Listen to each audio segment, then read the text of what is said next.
All right, how they will bankrupt America. This is the second video in a series that I already started. We talked about last time concerning COVID restrictions, small businesses, stuff like that. But there's a big overlying issue or underlying issue, depending on how you look at it. And that is most people don't even know what money is and the difference between money and assets. So let's jump into that. Now, just to give you a little insight, for those who don't know, I am Jose Pio. I used to be on city council. The month I started was 60 days prior to COVID. And all of the things that I was talking about back then got me on the shit list for our entire city. I was probably the most hated person in our city during COVID. But everything I talked about has come to fruition or is coming to fruition. I want to air it out even more because back then it was the media who was attacking me for everything I was saying. And I didn't have the voice that I have today, meaning I don't have my radio show where I claimed, the other day that everything I've been right about. And some people were like, well, what are you talking about? Everything you've been right about. What have you been saying? And, it's unfortunate that we live in our own little bubble where we think that everybody's listening to us or everybody knows all the facts, and it's just not accurate at all. So let's jump into the second part here of how I believe they're going to bankrupt America and how we as a people need to either be ready for it or somehow prevent it, because it's likely coming. All right, so money.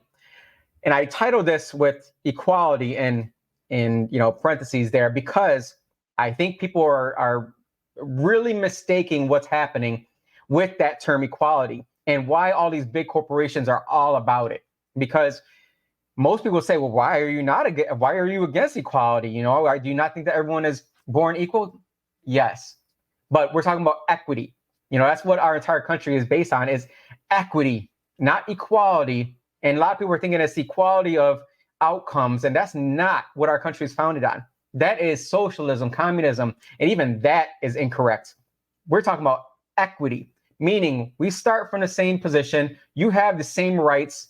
You have the same abilities to do what it is that you believe is bringing your value out into the world. Now, obviously, some people have, a step or two in front of you. Maybe this race is where they've already started the race and you're still far behind. Well, that may not be your fault, but it is your responsibility, right? Your parents may not have known the information that we know now. Your grandparents may not have known the information we know now, but you know the information now and you know what needs to be done. So let's start doing it. And that's the difference maker, is that I don't have a victim mentality. I have a victor mentality. I want to be able to bring about the change that I want to see in this world. And I believe that one man can change the world, or one woman, whatever you want to feel like, right? So let's talk about this so that you understand the difference between money and resources or assets, really. A lot of people think that if we reallocate money from the rich to the poor, that it will even out some things, and it absolutely will not. And it was, as we saw during COVID, and I said this before as well, and I got a lot of heat for this. A lot of people were making more money leaving their job and letting the government send them their paycheck or whatever it was. They're making like $60-something thousand a year when they were working, they were making $40,000 a year. And everybody's like, well, yes, this is great. This is fantastic. This is what we should be, blah, blah, blah. And I'm sitting there saying, do you not realize that this is a temporary fix for what they're doing? This is temporary. Not only that, look at what people were spending their money on. Because if you look at the grand scheme of things, I say we, meaning like the middle class or below, let's say we were able to get an extra $25,000 during COVID. Let's just call it that. Based on unemployment, based on, the stimulus, whatever it may have been. Let's call it $25,000 extra from what we had before. For the most part, we took that money and spent it on shit. I say shit, but I mean liabilities, because the most amount of boats ever sold were in 2020, 2021. The most amount of campers, RVs, were sold in 2021. The most amount of new cars. Remember the prices that people were getting for their used cars and that they were paying for their new cars? Remember that? We were spending our money on shit while the rich were investing in assets and resources. That's the grand scheme of it. We got $25,000, let's say. They got $2.5 million because we took that $25,000 and we spent it on crap. That who made that money? Jeep, Daimler, Chrysler. They made that money. Walmart, Jeff Bezos made that money. He made buku money.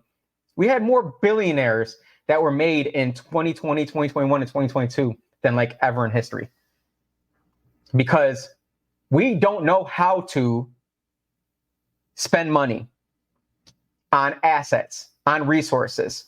I'm saying we because I'm including a lot of my peers and a lot of my fellow Latinos in there.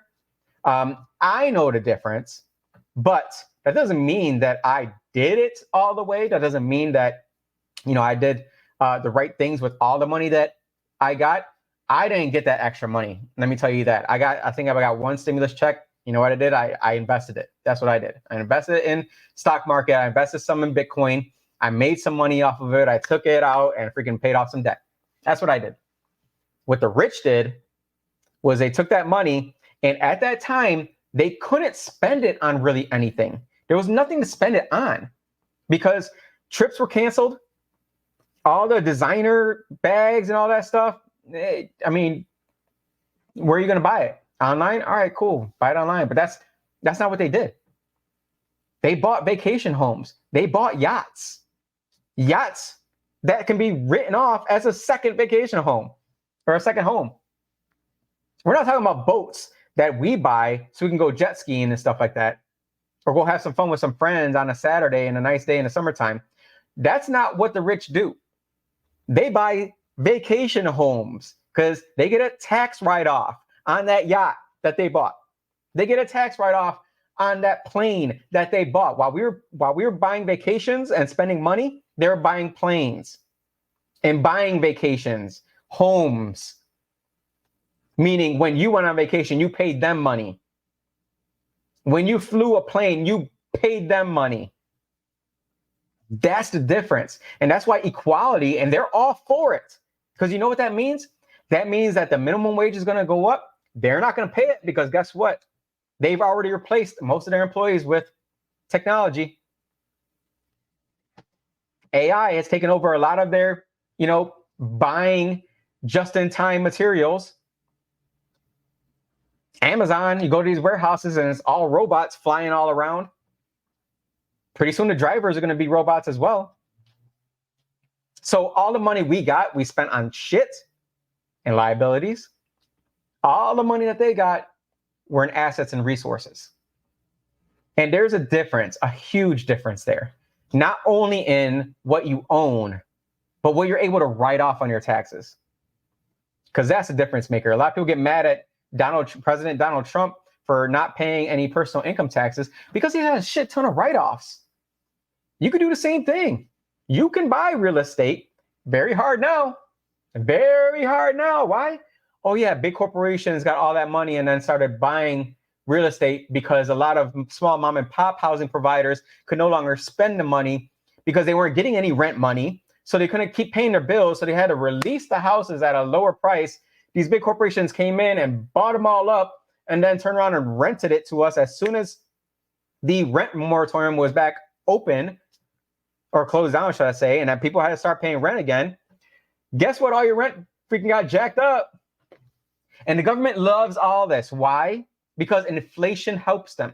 Why does inflation help the government? You got to understand inflation to understand how the government loves inflation.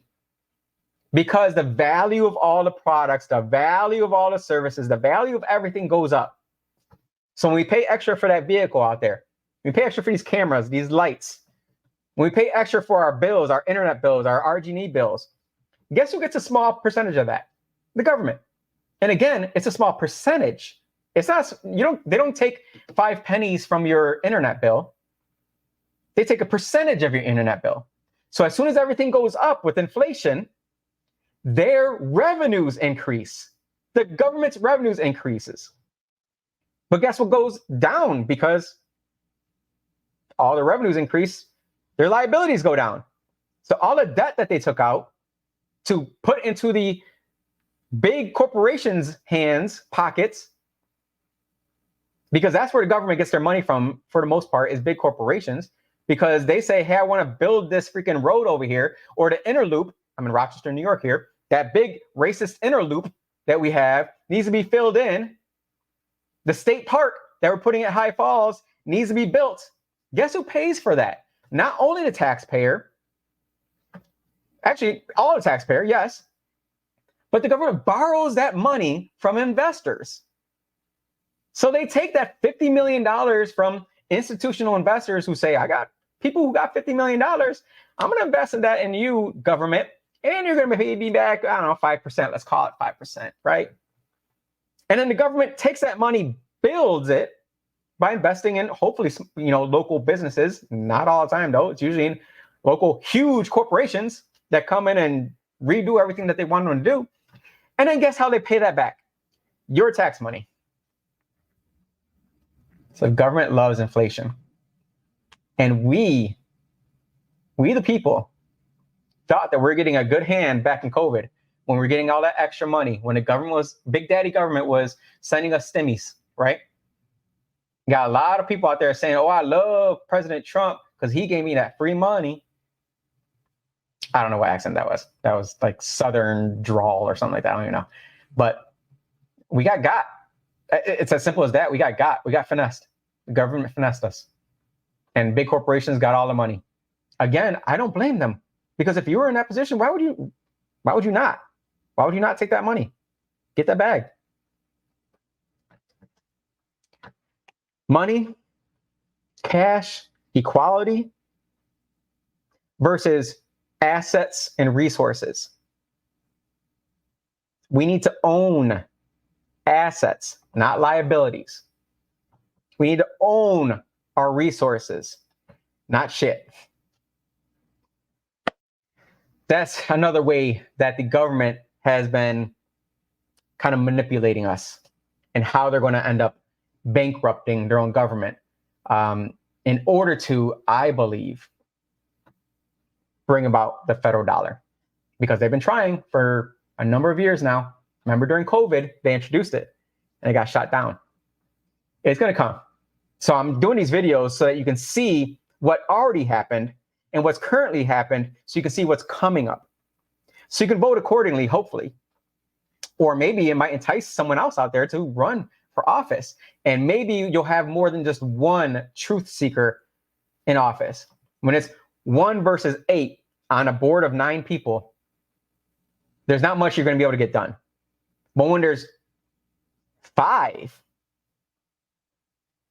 out of 9 who can now sway legislation, or maybe you become mayor and you're not on a board at all. You become mayor and you put in your administration into a position of power, and you can make the right decisions where you are investing in assets and resources instead of accumulating debt and taking from small businesses, taking from the small, residents who are just trying to get by, and putting that money into big corporations' hands, putting that money into your donors' hands, pockets. This is how we change it, guys. I know that there's been a lot of people who see what I see and they escaped, right? They ran away. They said, I'm going to go to Florida. I'm going to go to Texas. I'm going to go to Tennessee. I'm not really good with accents. They ran, or they went to the countryside and said, I'm just going to wash my hands of everything that has to do with anything in the urban community and just be done. Don't even worry about politics because I ain't getting involved with it. I'm going to go ahead and just focus on myself and my family and my loved ones. I get it. I'm not mad at you. But someone has to stay back and fight. And that's why I'm still here in Rochester. I see it as there's still a little bit fight left here in us. And we're not quite yet Gary, Indiana. Not quite yet Flint, Michigan. We're not there yet. A little bit fight left. And hopefully these videos and my radio show, Politically Correcting Radio Show on WYSL, we do every Monday and Wednesday at 1 p.m. And that's where I had said the other day, everything I've been saying has been coming true from the inside, not from the outside. I'm not yelling up at the clouds. I'm not freaking posting on social media and that's it. No. I was on the inside. I was an elected official. on city council saying exactly what I'm saying right now. And I'm looking at the rest of them saying, how are you guys not seeing what I'm seeing? Not realizing that the lenses that I'm seeing through are because I came from the finance world, are because before the finance world, I was in the military intelligence. So I saw things before it was even there. I can see propaganda from a mile away. I can see when they're straight up lying to you. I see it all. And I'm telling you, our media is lying to us, lying to us. I don't think they're doing it on purpose. I don't think the talking heads really know that they're lying. They're just regurgitating all the words on the screen. And that's why they're going to say, Ron Burgundy stuff. Try to keep PG there. Anyways, that's the end of the video there. I'm going to come back with another video another day to get into what else has happened in the past 5 years. Because again, it's been happening for decades, but people have a really short-term memory. So I'm trying to talk about what's happening basically from like the year before COVID till now, and then what to look out for coming up. We're going to be getting into talks of the wars, funding the wars. That's going to be a big one as well. We'll get into it in another video.